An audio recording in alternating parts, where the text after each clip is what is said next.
I'm very pleased today that we have with us our speaker, Doug Loudon, from the Bank of the Island, who is going to, I believe, give a very, very timely talk with us today, because I have heard in the last week at least 2 people in our parish that have had some significant scam going on with their finances. And so we all need to know how to take care of things. So Doug, excuse me, I called you David and it's Doug. It's David. It's a I put it right there. Well, thank you. And are you going to use this or? Well, what do you think works best? I'm not sure to go either direction. Why don't we set you up with this and then you... Okay. There we go. Yeah, right on.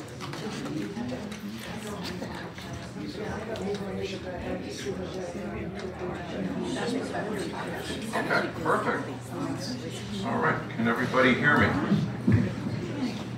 All right, well, welcome everybody. I'm happy to be here. My name is David Loudon. Last time I was at an event, it was with Cassie, and they introduced me as Richard Loudon. I've been called a few things, but David is my name, and I'm happy to be here today with you. We're going to give you a short presentation that's actually, it's normally a 2-hour presentation, but I'm going to condense it so I don't put you all to sleep. So bear with me. You should all have these nice books at your station there. Susan Schulte is with me here today. She's the manager at the Bank of the Islands. I'm the Vice President of Private Client Relations, and we're happy to be here to answer any questions. We'll dig into some information that I think you'll find very helpful. If we don't answer all your questions, you can always stop in. We're right on the corner of Cassiabel and Periwinkle. So I would imagine most of you know where the Bank of the Islands is. Has anybody here been to the Bank of the Islands since we've done any remodeling? Yeah, if you haven't stopped in, come see it. We've done some beautiful remodeling over there, and everything looks great. So, so again, I'm honored to be here with you today and have this opportunity to present Money Smart for older adults.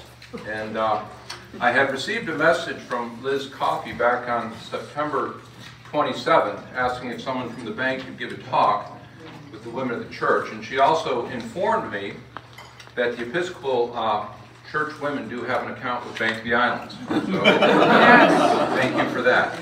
And she also stated in her email that what she has in mind is a presentation that is not too serious, but gives some good advice and lets folks know how they can protect their assets, credit cards, and things like that.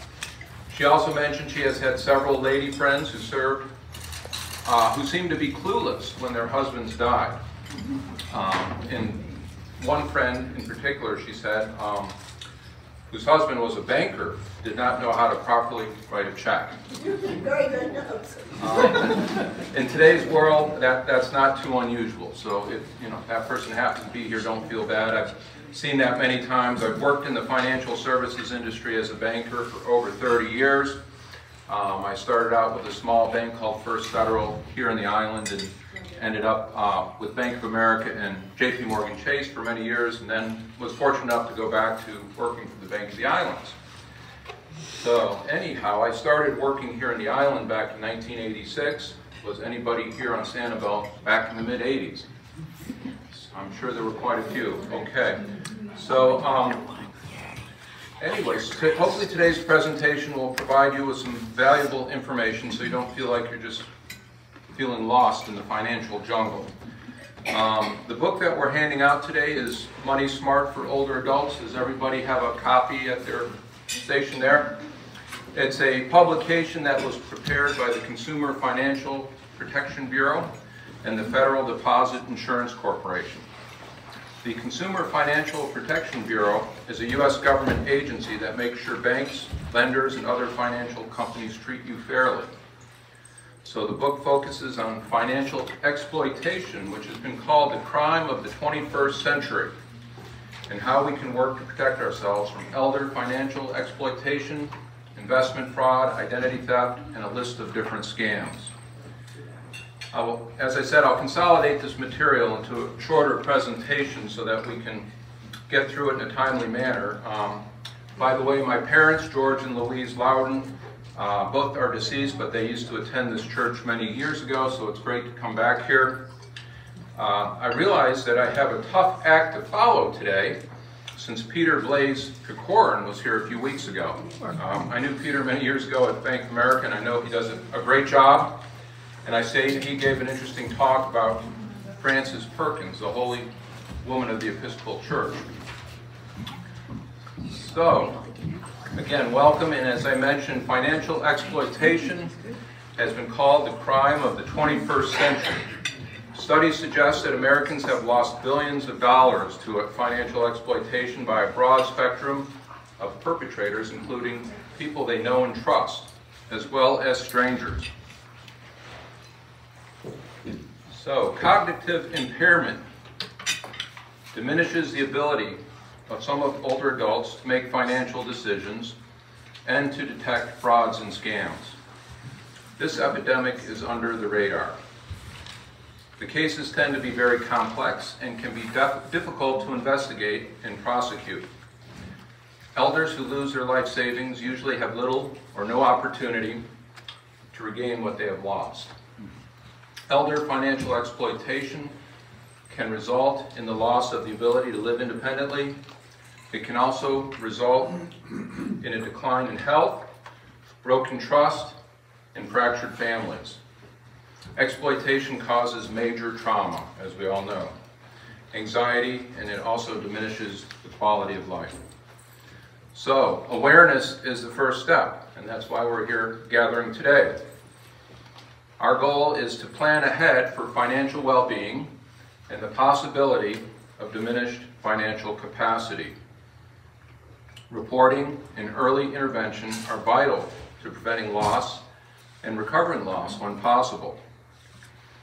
So Money Smart for Older Adults is designed to provide you with information and tips to help prevent common frauds, scams, and other types of financial exploitation in your community and right here on Sanibel.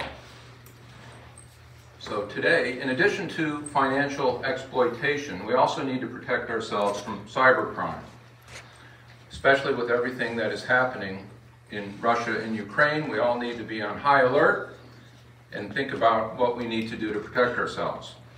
Right now, there are many trending issues among cyber hackers that we need to be aware of, and we need to learn how to deal with them. Too often, we hear about friends and family who have been the victim of cybercrime. I want to mention today a few tactics that are among common scams to which victims fall prey. Has anybody ever received a phishing email? Is anybody aware of what a phishing email is? Yeah, they're getting to be very common. They're designed to compromise a person's email, whereby if you take the bait by responding or opening an attachment or clicking on a link, the cyber hackers will pursue you further. Smishing is the same thing as phishing, except they send you a text message instead of an email. The scammer's goal, in both cases, is to gain more and more access to your identity and ultimately steal your money. So a common phishing scam is known as credential phishing, which is where the user clicks on a fraudulent link that looks legitimate. So quite often this might come as what appears to be a message from Microsoft or Amazon, and in this situation the email address will not be precisely correct, and the home page looks close to what you would expect, so the scammer is hoping you won't notice. So we all have to be on high alert, and if you enter your login and password to take to the fake Microsoft homepage, for example, hackers now have your login credentials and can manipulate your computer and gain sensitive information. So whether you're contacted by text, email, or a phone call, end the connection and don't click on any links. Then block the sender. All right, so today we have a few objectives that we're going to go through to try to help everybody get better educated as to what they need to look for. first objective is to recognize and reduce the risk of elder financial exploitation. We need to guard against identity theft. We need to plan for unexpected loss of the ability to manage your finances, prepare financially for disasters, and find other helpful resources on managing money and reporting financial exploitation. So, the next question, what is financial exploitation and who is at risk? Does anybody want to answer that question? It can be a broad definition. So, what is financial exploitation? Well, it's fraudulent or otherwise illegal, unauthorized or improper act or process of an individual that uses the resources of an older person for personal benefit, profit, or gain. Actions that result in depriving an older person of rightful access to or use of benefits, resources, belongings, or assets. So, the question is, who's at risk? So anyone can be the victim of financial exploitation. It doesn't matter if you're young or old, but quite often they will try to prey on older people. So elder financial exploitation crosses all social, educational, and economic boundaries. So we must ask, why is it that older adults are at risk? Well, some older adults may have regular income and accumulated assets. They might be perhaps trusting and polite, be lonely and socially isolated, be vulnerable due to grief from a loss, be reluctant to report exploitation by a family member, caregiver, or somebody they depend on. They may have somebody who's been in the home with them for years and they don't want to dare upset things by reporting that this person has started to take advantage of things. They may also be dependent on support from a family member or caregiver to remain independent. And as we all know, independence is number one for all of us. So some older adults might be receiving care from a person with financial or other issues. We see this a lot. They may fear retaliation by the exploiter. They might be unfamiliar with managing financial matters. They may not have planned for the potential loss of decision-making capacity. None of us want to think that we're going to get to that point someday, but it can happen to all of us. They may also be cognitively impaired with diminished ability to make financial decisions or detect a fraud or a scam. They might also be dependent, again, as I had mentioned, on a family member or another person who may pressure them for money. So there's a long list of examples of financial exploitation, and I'm going to kind of breeze through these because we're a little bit shorter on time. So if I'm going too fast, let me know and I'll slow down, but I don't want to keep you here all day. But there is a long list. You could have exploitation by an agent under a power of attorney. There's investment fraud and scams, theft of money or property by family members, caregivers, or in-home helpers. We have lottery and sweepstakes scams. There's grandparent imposter scams, tax and debt collection scams, romance or charity scams, telemarketer, mail, offer, or salesperson scams. We also have telephone, computer, and internet scams, identity theft, reverse mortgage fraud, contractor fraud, and home improvement scams. So who are these abusers? Well, quite often they're people you know, family members and caregivers, friends, neighbors, or acquaintances. Could be agents under a power of attorney, or even your financial advisors. They might even be strangers. They could be telephone and mail scammers, internet scammers, home repair contractors, Medicare scam operators, romance scammers. The list goes on and on. And working at the bank for so many years, we've seen quite a few of these scams come in the door, unfortunately. Quite often when we're getting ready to wire transfer money, we have to stop and look at things a little bit closer and try to let people know that we need to take another look at this before we send the money out, because once we do a wire transfer, the money's gone and we can't get it back. So if you happen to go to a bank to wire transfer money, be prepared to answer a few more questions because we're trying to protect you. We want to make sure that the money does not get lost. That's our number one thing that we're always concerned about. So, next question is, why don't older adults report exploitation? Quite often they're feeling shame or they're embarrassed that this happened to them. They don't want to, admit that they've made this mistake. They're feeling loyalty to the family member involved or whatever caregiver that they've been with. They have a fear of retaliation or not being believed. They're feeling dependence on this abuser, denial, self-blame, lack of awareness. So who can help? If you look in your book, I believe it's on page 9, and in the front of your book I put some important phone numbers. I have a separate sheet in there, and if you get nothing else out of today's program, make sure you take a look at this phone number right here. If you have anybody you know or ever feeling threatened yourself, you can always call this number, and it's 1-800-677-1116. Of course, you can also call local police if someone is in danger or a crime has been committed.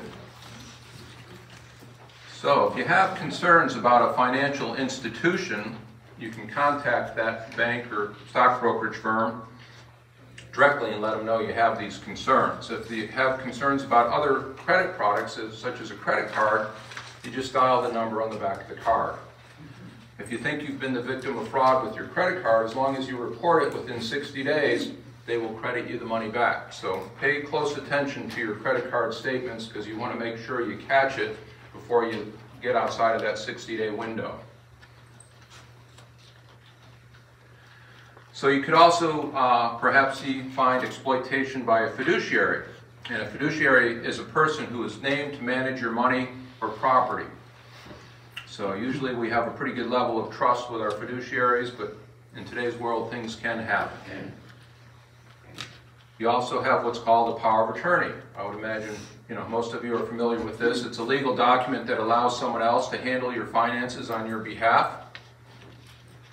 So what are the risks with power of attorney? Well, you may have somebody who you've granted power of attorney to, and they might decide to pressure you to grant more authority than you wish. Or they might decide to misuse your funds or make gifts to somebody that you didn't authorize. So a lot of things can happen with power of attorney. Usually you appoint somebody you know pretty well and these things don't happen, but there are situations where things happen as well. So a durable power of attorney remains effective even if the grantor loses the capacity to make financial decisions. So that's basically what a durable power of attorney is, something you set up when you're a little bit younger. As you get older, if something happens where you can't make all of your financial decisions, the durable power of attorney continues to stay in effect. And that's why they call it the durable power of attorney.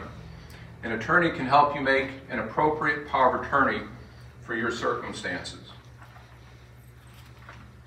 So there's safeguards with your power of attorney. You want to be trusting, but make sure you verify the situation that you're getting involved in. Avoid appointing anyone who mismanages money or has personal issues. Tell trusted professionals about your power of attorney. If needed, change, cancel, or revoke the power of attorney. Avoid appointing hired caregivers or helpers. That's a big one that we see. People get a little bit too comfortable having somebody in their house day after day, and they decide, maybe I'll have that person be my power of attorney. You don't really want to do that. So if you need more advice or help in that direction, come see us. We can try to help you with that. Also, beware of new best friends who offer to handle your finances. So, the big tip is to plan ahead. We all need to plan. A durable power of attorney is a very important tool in planning for financial incapacity due to Alzheimer's, other forms of dementia, or health problems. So, all this information that we're sharing with you today, by the way, is in your book. So you can go back to it, or if you want to follow along, if you're trying to figure out where something is, let me know.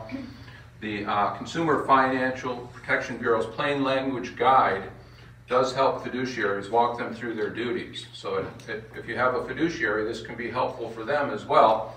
Tell them how to watch out for scams and financial exploitation and what to do if their loved one is a victim. So if they need help figuring this all out, they can go to consumerfinance.gov. So, what happens if you're a victim? Well, you need to report financial exploitation immediately to Adult Protective Services or your local law enforcement agency. We have a great police department right here on Sanibel, and I know Police Chief Bill Dalton would be very responsive if you ever had an issue. Don't hesitate to call them. So, abuse by caregivers and in-home helpers. Elder financial exploitation is often perpetrated by family members and caregivers. So, what kind of safeguards do we have for working with a caregiver? Make sure you secure your private financial documents. Require receipts for purchases made. Monitor your bank accounts and telephone bills. Consider setting up automatic bill pay systems and transaction alerts. So automatic bill pay is very important to set that up so that you don't have to leave checks laying around or forget to make a payment. It'll make your life a lot easier. If you have a smartphone that you use with online banking, you can get an alert every time a payment is sent out. So you have that right there in the palm of your hand. Do not let hired caregivers open your mail, pay your bills, or manage your finances. And this is a tough one. My father lived to be 98 years old, and quite often he left his bills laying around, and caregivers would be there, and their statements from the financial people or whatever. It's very difficult to keep that information private, but do your best if you're the fiduciary working with older parents or you have a caregiver coming in your house. Work hard to pay your bills, but don't leave everything laying out for everybody to see. You want to keep that information as private as you can. Never promise money or assets after you die in exchange for care that you're receiving today. Never lend employees money or property, and never let caregivers use your credit card or ATM card. And that's another big one. We see quite often people get into a good working relationship with their caregiver. Oh, you're running to the grocery store, here's my card. Take the card. Once you get in that habit, it's hard to stop it. I always tell people, don't give your credit card to the caregivers. That's a bad habit to begin, and once you start it, it's going to be even harder to reverse it. Have someone else read your financial statements if you're having trouble reading. Find another person, you feel comfortable doing that. Yes, ma'am.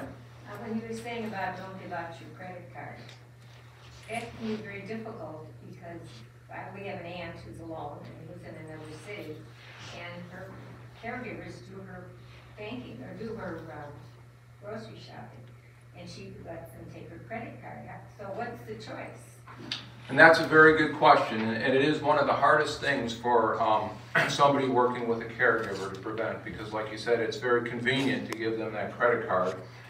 So you might try to figure out, exactly what it is you needed to buy at the store, because sometimes if they're too trusting, they might feel like, boy, I need this one extra thing, they're not going to mind.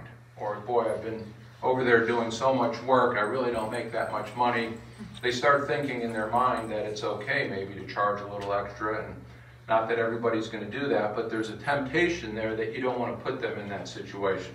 A lot of times caregivers are, living closer to hand to mouth and they don't have as many reserves, and if you give somebody a credit card, that's a big temptation. So you can write checks, you can give them other ways to pay for it. Even you're almost better to use cash, give them a $100 bill, but make sure they She would have to send them to the bank to get the cash. I mean, she cannot. So does she have another person other than the caregiver that can be there to look after you? Because that's why they normally want you to try to find what they call a third-party fiduciary to work with you in that situation. But there are times when you have no choice, and the credit card's the only way to do it. You just have to make sure you monitor and maybe have another family member keep track of what's being spent. Always grab the receipts, and then compare that to your bill at the end of the month. Have only one credit card that individual person uses, and only for a certain store. So if they shop at Publix, they can only shop at Publix with that individual credit card and can't be used anywhere else. Right. Yes, Scott? There are some credit cards have what they call a shop safe or virtual credit cards, where you can get a number which is belongs to the master card, not the credit card, but just to the parent card. The main card, right. That's only good for one vendor for a period of time that you specify, like for 3 months, or a given amount, a maximum amount, and so they are. You don't have to give away information on a parent. I'll call it the parent credit card, the one you have in your wallet. So Yes, and there are ways to work around it, and one good thing is to always have a go-to person at the bank, a point of contact that can help you monitor these things. So go to your bank, and if you're in this situation, let them know what's going on, have them help you monitor it, and if you need more help with that, let us know, of course. So let's see, where were we next? So yeah, always make sure you secure your valuables as well. Don't leave jewelry laying around. If you have workers coming in and out of the house, most of us already know that. And you can check your free credit reports at annualcreditreport.com. So you can go in once a year and check that, and it's a good idea to take a look and make sure nothing unusual is happening there.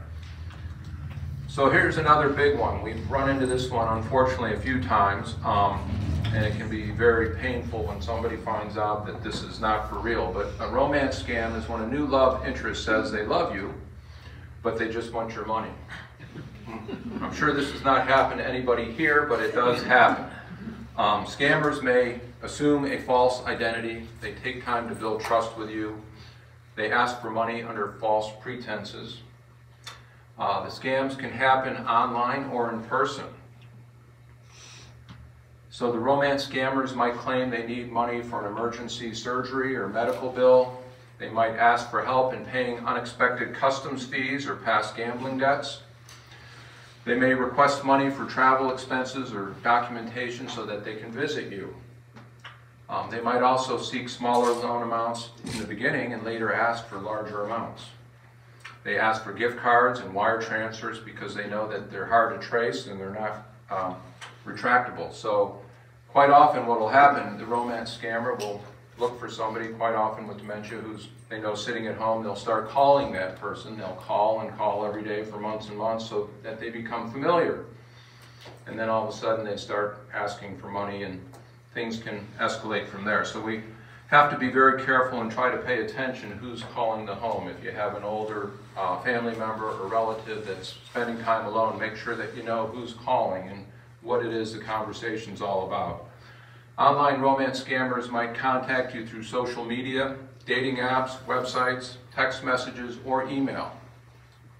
They use false personas that seem just real enough to be true.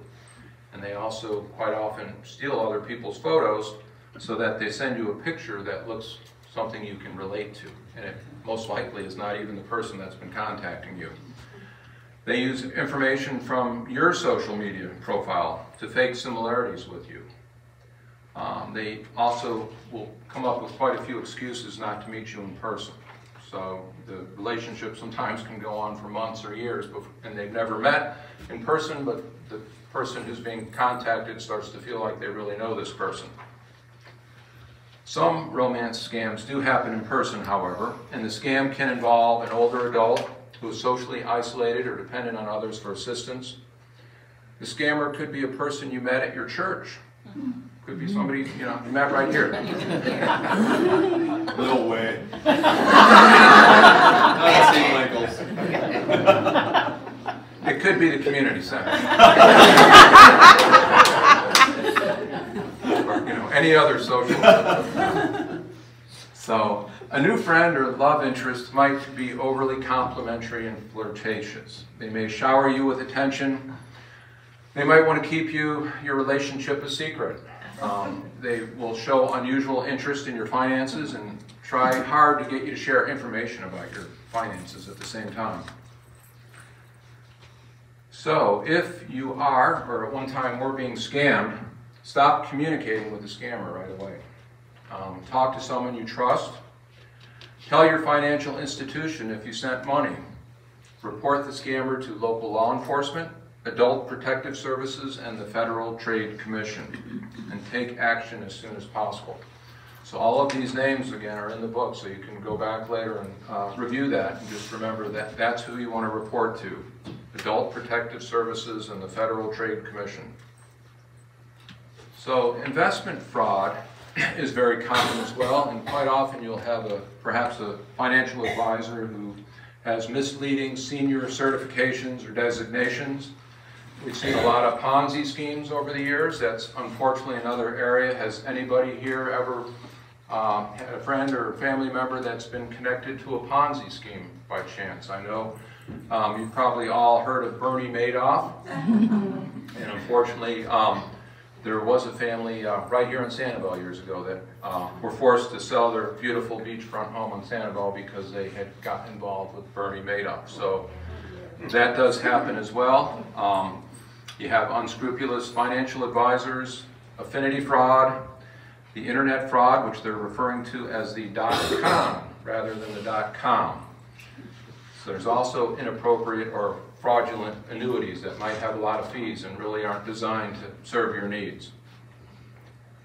So always check the background of a broker or brokerage firm or an investment advisor at brokercheck.finra.org. And you can check the background of a registered investment advisor at advisorinfo.sec.gov. The North American Securities Administration Association provides information for contacting state regulators, and you consult the CFPB Consumer Guide, Know Your Financial Advisor, so at consumerfinance.gov. But you can go to all these different websites and there's a wealth of information. This book here is off of the FDIC website, which is the Federal Deposit Insurance Corporation. So if you go there, you can see there's all kinds of great publications that are free for you to make use of should you need them. But remember, don't trust strangers no matter how trustworthy they sound. Take time to understand your investment choices. Say no to pressure. Be wary of salespeople who prey on fears or promise returns that seem too good to be true. Ask for a written explanation of every investment opportunity and get a second opinion. Be wary of financial advisors who tell you to leave everything in their care. Stay in charge of your money or enlist a trusted and capable third party. Make checks payable to a company or financial institution and never an individual. Retain and maintain account statements and confirmations. Document every conversation. And don't put all your eggs in one basket. Make sure, especially in today's world, that you're all diversified. We just never know what's going to happen next. There's a lot of uncertainty with what's happening with Russia. So talk to your advisors, tell them you want to have a review, look at everything again, maybe have 2 or 3 reviews, and keep everything diversified. We don't know which direction things are going next. So if problems occur, take immediate action if you detect a problem. Don't let embarrassment or fear stop you from reporting exploitation or fraud. Timing is critical. So make sure if you are investing money, and most people in here are pretty savvy financially, and I would think already know this, but it never hurts to remind ourselves that you want to save enough to cover 6 months of living expenses before you invest any money. If you're living on Sanibel, you might need more than 6 months. But in any case, we want to make sure we have a good reserve before we invest money, and don't make any investments unless you understand them fully, become better informed. Be wary of marketing tactics like a free lunch seminar.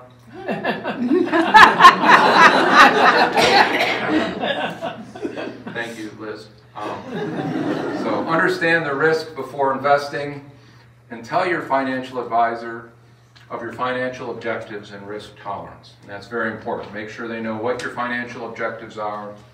Everybody here was most likely thinking about preservation at this point. And let them know you want the best returns with the least amount of risk. So everybody needs to also understand what FDIC insurance is. That's the Federal Deposit Insurance Corporation. We'll cover checking accounts, savings accounts, money market deposit accounts, and certificates of deposits. FDIC insurance does not cover stocks or bonds, mutual fund shares, life insurance, annuities, municipal securities, safe deposit boxes, or losses resulting from theft, fraud, or robbery. Question? Yes. What is the current limit on FDIC insurance? Well, you asked the question right at the perfect timing, because I just pulled it up here for you, and I had a feeling somebody was going to ask that question, but that is actually a very good question. The coverage generally is $250,000 per person per category, and this is a question we get asked all the time at the bank because it's confusing for people to determine what do they mean by per category. Well, the categories can be a single account, a joint account, revocable trust accounts, or certain retirement accounts. So even though the general coverage is for $250,000, there's ways to be covered well beyond $250,000. You can go to fdic.gov and review this closer, which it says right here on the screen as well, or talk to your banker. So, but do come in if you have questions about that. We can review how you have things set up. We get that question a lot here on Sanibel because a lot of people are way over the 250 limit. That seems like a small threshold for today's world, and they haven't raised that bar in quite a while. But you can set up your account so that you have a single account, and then you have a separate joint account, and then you can have a trust account. And just with those different entities, you could potentially have over $1 million of FDIC insurance, depending how you structure your accounts and have everything set up. So again, we want to avoid telephone and internet scams. Scam artists on the telephone use lies, deceptions, and fear tactics. Another one that we have heard about quite a bit is the Grandparent Scam. I don't know if anybody has seen this here in this room. Hello, Grandma or Grandpa. I'm in trouble. Please don't tell Mom. So the scammers might even know your grandchild's name. So when they call, they sound very familiar. They usually try to cry, pretend they're crying on the phone to disguise their voice and make this seem really urgent. They will plead for the victim to wire transfer them money, and they'll ask them not to tell any other family members. So the scammers will say the money is owed for taxes, or they may use spoof IRS toll-free numbers. They use common names and fake IRS badge numbers, and quite often they even know the last 4 of your social security number. So the Irs Telephone Scam, this is one that's been very prevalent here in Southwest Florida. I'm sure most everybody here had one of these calls. I think we had them going on for days and days. They send bogus IRS emails. They mimic a call site. They threaten jail time or driver's license revocation. They hang up and call back pretending to be from the local police department or motor vehicles. So the IRS, one thing important to remember, the IRS always sends a written notification by U.S. mail. That's the only way they're going to contact you. They never ask for payment or credit card information over the phone, and they never request personal or financial information by email. So if you have a message coming from the IRS, it's going to come in U.S. mail. If anybody calls you, you immediately know that's a scam. If they're trying to pretend they're the IRS, hang up. If you do owe taxes, call the IRS at this number here. It's also in the book. If you don't owe taxes and you're getting these calls, report the incident to the Treasury Inspector General. And that is at this number, 800-366-4484, or you can file a complaint at ftccomplaintassistant.gov. So if you get another one of those calls, that's where you can go. So there's also the lottery and sweepstakes scams, and I believe I had been asked a question about this earlier. What they will do is call, email, or text regarding lotteries, drawings, or sweepstakes.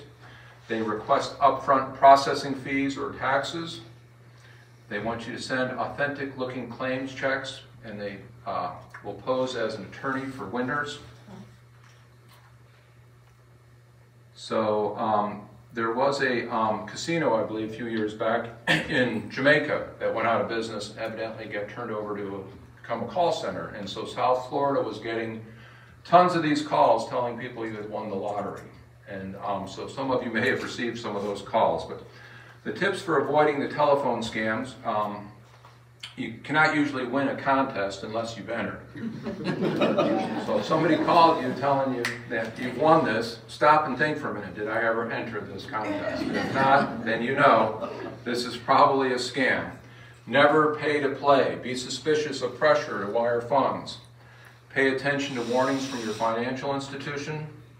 If the caller claims an emergency, check it out at a number you know to be valid. Be wary of requests for secrecy. So the next scam that's out there is called the phantom debt collection scam. Scammers trick victims into paying a debt that doesn't exist. They may contact them by phone or may have information about victims, use threats and scare tactics, or pose as law enforcement agents. They may refuse to give you mailing address or phone number, ask for personal information, or ask you to buy a prepaid debit card and send the card. Don't ever go out and purchase a gift card or a prepaid debit card and send it to anybody. That's another sign right away that we're looking at a scam. Make sure you ask the debt collector's name, telephone number, and address if you do get one of these calls. If you don't recognize the debt, ask for more information in writing.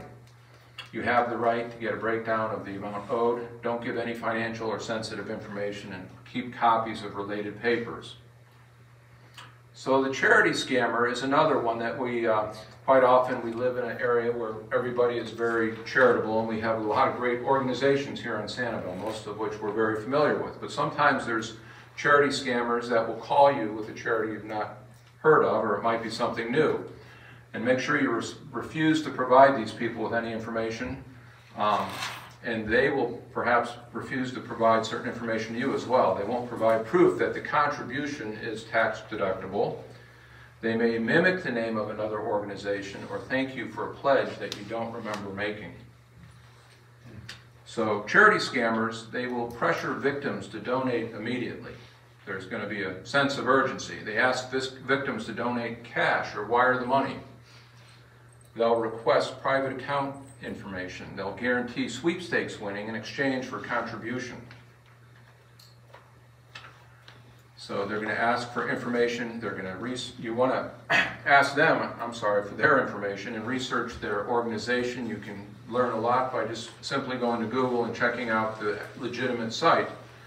Check if the charity is trustworthy. There's some great sites. You can go to Wise Giving Alliance or Charity Watch and find out a lot about how a charity is being handled.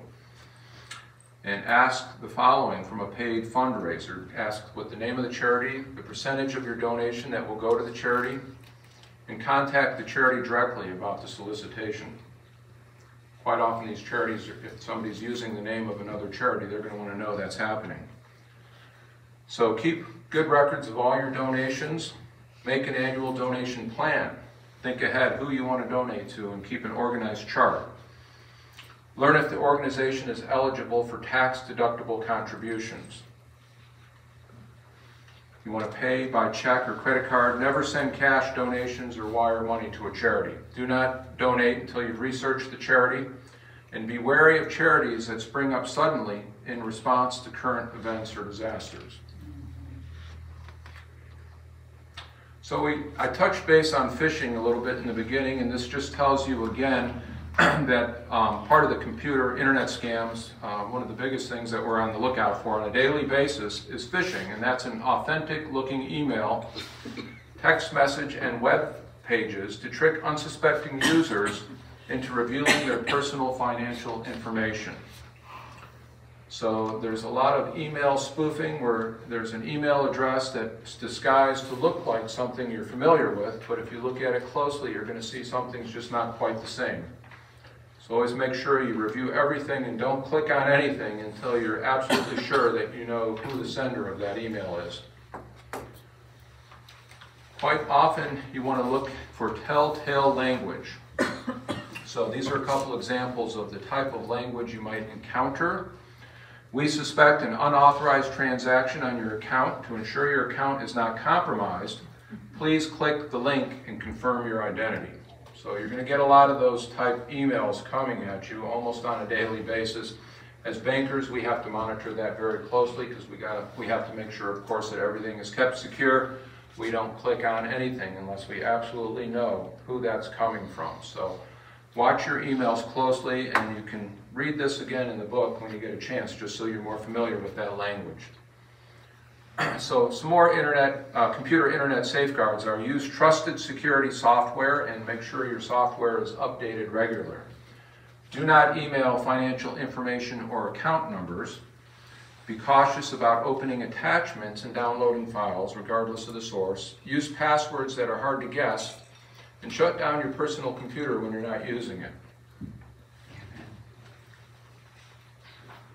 Do not give control of your computer to a third party. So anybody ever contacts you about fixing your computer, do not ever get on the phone and let somebody try to fix your computer.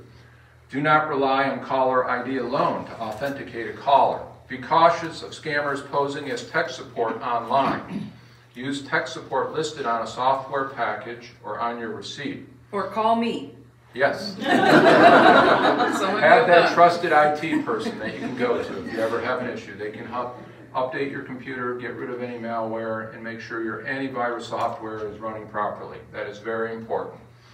The other thing we get asked is what kinds of computers are more susceptible to being attacked. And it's really not necessarily the brand of computer you have, but once your computer is a certain age, it's not going to be up to date. They will, quote, sunset your computer. So that means they can't create a fix if something goes wrong like they can on a newer model computer. So try to keep your computer somewhat up to date that way. If you're still using an older computer, might be time to trade it in for something newer, because they're not going to be as protected against malware if you have an older device. So visit onguardonline.gov for more information on that. So again, do not open any message from an unfamiliar sender. If you open a suspicious message, delete it. Delete email and text messages that you ask to confirm or provide personal information. If you're concerned about an account, call the telephone number on your statement or go see your local banker. So if you downloaded malware from a scam tech support, update or download legitimate software right away and scan your computer. Delete anything identified as a problem. Make sure you change your password. If you paid for bogus tech support services and you put it on your credit card, again, you can call the number on the back of your credit card and let them know that you have the fraudulent activity on your card and they will credit you the money back. So, identity theft, again, is where thieves steal your personal financial information and use your identity to commit fraud and other crimes. They will be after your social security number, your birth date, credit card and account numbers, PINs and passwords. So the safeguards for identity theft: you can protect your personal information, protect incoming and outgoing mail, sign up for direct deposit, use a shredder to destroy financial trash, monitor bank accounts and credit card bills, avoid commands for personal information, review your credit card annually, and report any fraudulent activity. So, we also have another fraud alert with the Social Security Administration, where scammers attempt to open a fake My Social Security account online. And so what they're going to do is they're going to get in there and try to open an account pretending they're you at ssa.gov. So the best way to protect yourself is if you get in there and open the account before they do. So they're encouraging people to go to My Social Security and open your own account, so it makes it harder for the scammers to get in there. Same thing with your tax return. They can try to get in there ahead of you. If you've ever been victim to identity theft, make sure you have an alert on the credit bureau. That will also help prevent these things from happening. So if the Social Security Administration notifies you about opening a My Social Security account and you didn't open the account, this is where you call Social Security Customer Service. You might have a little bit of a wait time.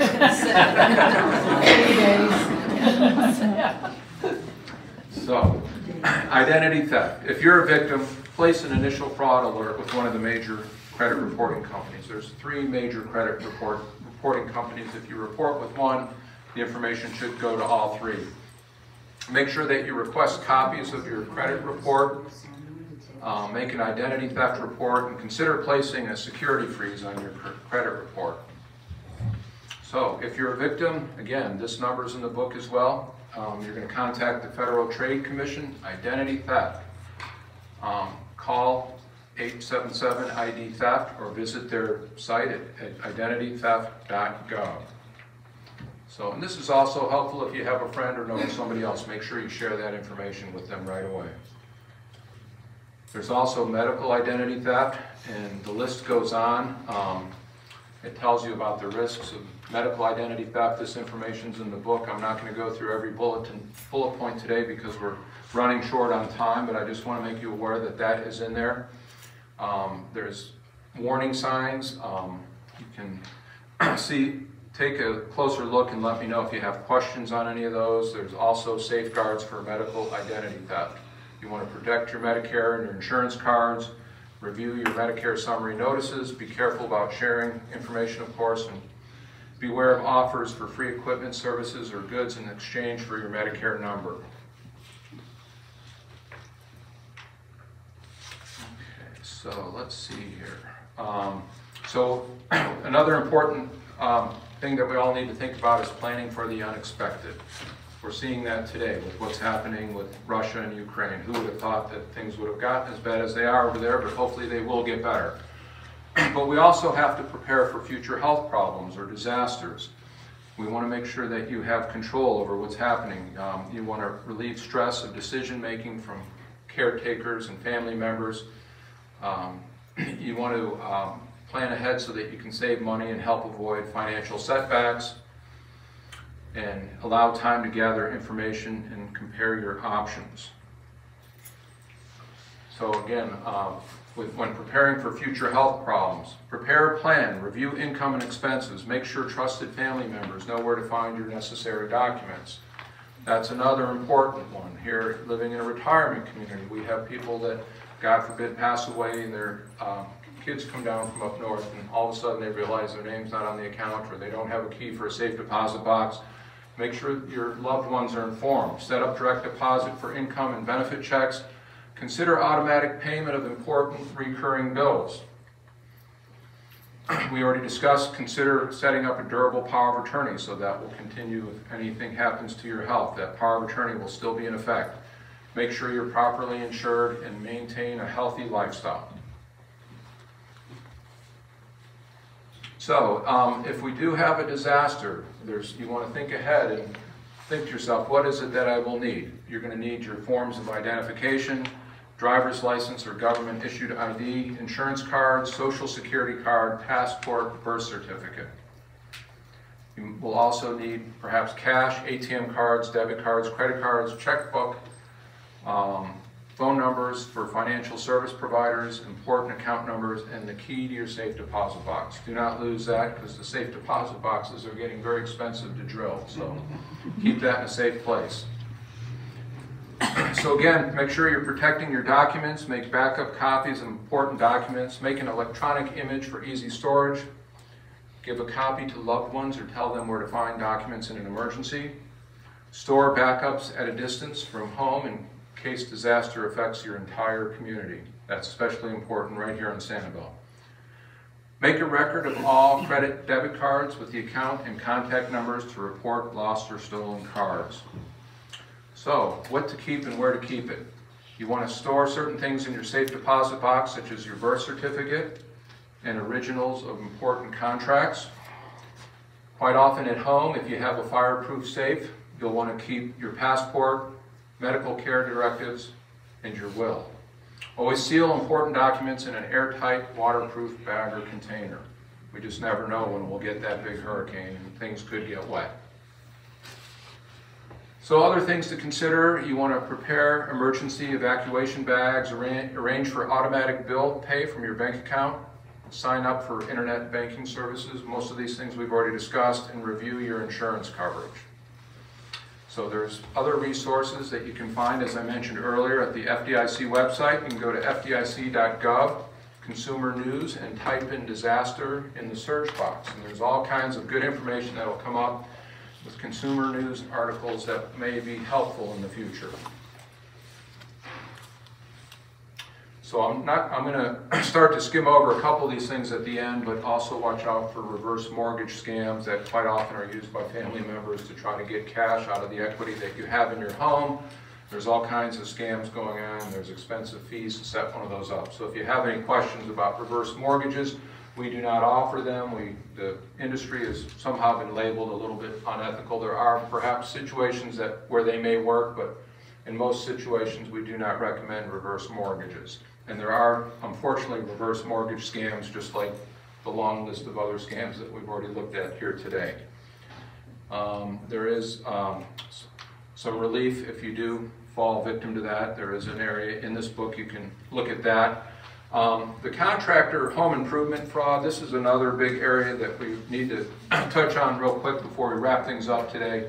Unfortunately, I've seen way too many of these scams as well. Scam artists use high-pressure tactics to sell unneeded and overpriced contracts for home improvements, usually related to air conditioning, roofing, things of that. Air conditioning is one that you really have to look out for. We've had several big scams right here in Southwest Florida with a few different companies over the years, unfortunately. Of course, there are some very reputable people in all of these industries, but it's the one bad apple that can give them a bad name. So with contractor home improvement fraud, they're going to make promises for quick work at below market prices. They deliver substandard, unnecessary, or damaging work. There's going to be pressures to pay through threats or intimidation, and they may pose as government officials and demand a fee.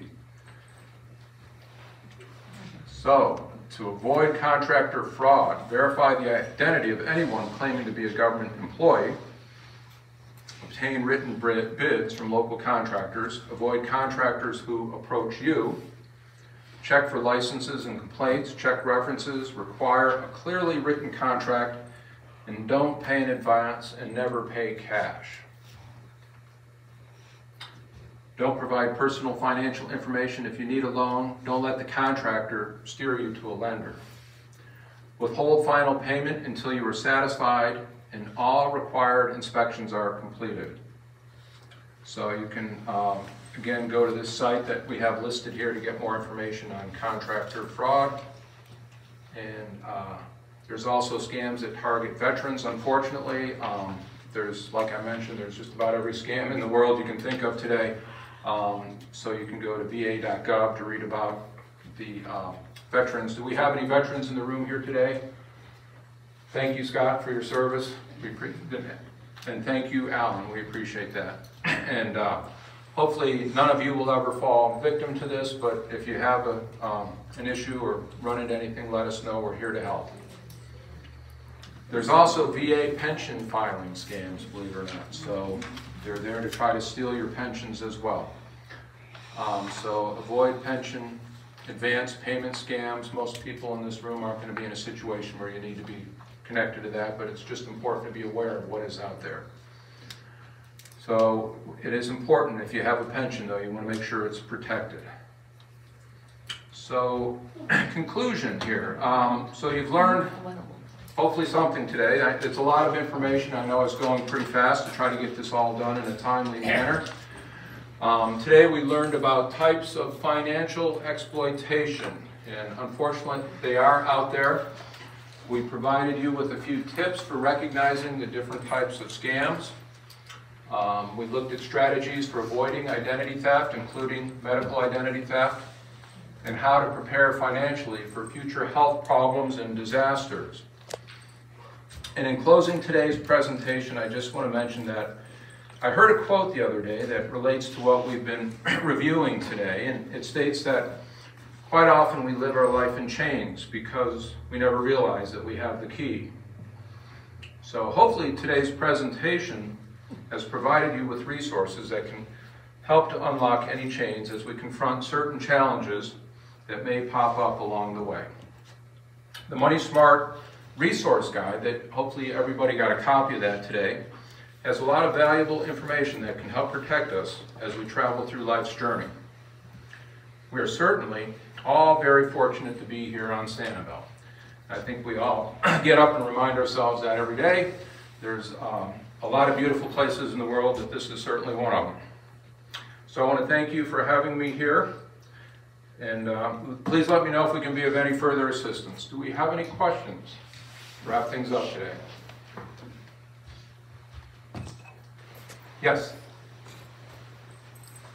How do you get to your financial advisor? How do you get to your financial advisor? Yeah, where do these people come from? So are you saying that you have a financial advisor that you've been calling who's not calling you back, or Oh, no, I don't have one. I'm just curious of where they come from. where they come from? Well, that's a very... How do you become a financial advisor? Well, to be a financial advisor, you normally have to go and get a Series 7 license and a bunch of other financial, certifications that you need to be able to sell stocks and bonds and mutual funds. But there's, today's world, we have financial advisors that work for your traditional brokerage houses, and then there's some that work in banks. Yes. And they come in different forms, and some are very, you want to find one that's going to work as your fiduciary. You want to make sure they're serving your best interest and they're not trying to sell you the product of the day that's going to make them more money. So that's where you run into sometimes a little bit of a gray area, but if you need advice as to who to work with, we can't really give you a particular name, but if you have a situation or you want to bring something over and have us look at it, we're happy to try to help steer you in the right direction. If you just need I it. just want to know, do they have to be certified? Do they have to have a degree?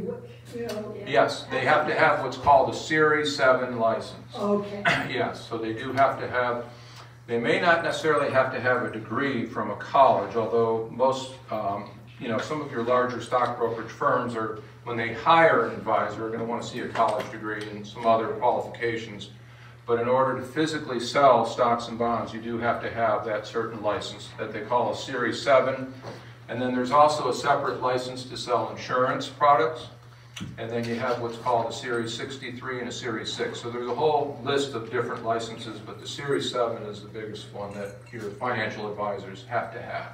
Okay, so you just can't hang out and shingle yourself. You can't, but there are scams where they may try to pretend. There are situations where there's people that may not actually have those licenses, and they're going to try to pretend that they do. And so you want to check the background and go to some of the sites that are listed in this book and do your own research. Make sure you're educating yourself before you go in there. In today's world, you can Google just about anything. If you're looking at buying an exchange-traded fund, for example, you can Google, what are the best exchange-traded funds?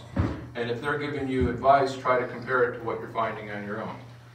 So there is a wealth of information right at your fingertips, and you want to make sure the information that you're pulling up is legitimate as well. So it's Scott. It sounds like the first thing, though, is to ask this person, let me see your license. And somewhere there's a list of all these licenses. Usually they have it, so it's hanging on the wall in their office where you can see it. So if you walk in and you can't see that presented in their office someplace, then that's a red flag right there. Because the industry is pretty heavily regulated, and there's certain signs and disclosures that have to be viewable in that person's office. But you have to know to ask. Know to ask, or just kind of observe, when you go in there and look around and you can see where it might be sitting. So, but that's a very good question. Yeah, that is something you certainly need to be looking for. So, any other comments, questions, or yes? My son has asked me to leave a list of where things are, so I have a notebook. Okay. That where he's to find everything and who he's to contact. That's a great idea. So it's just in a notebook, and I keep it up to date. That'll make it a lot easier. My father did the same thing, and it's very handy when, God forbid that time comes to figure out where things are. So the more you organize ahead of time, the better off you'll be, and the safer you'll be in the world of, trying to stay within the money smart zone. So keep me posted how you're doing with that, and thank you for having us today. It was a beautiful lunch, and we enjoyed being here. Thank you.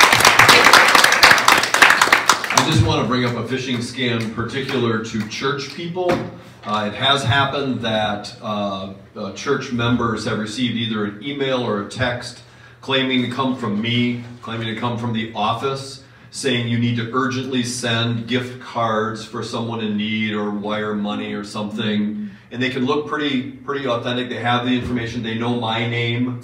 They are reaching out to you.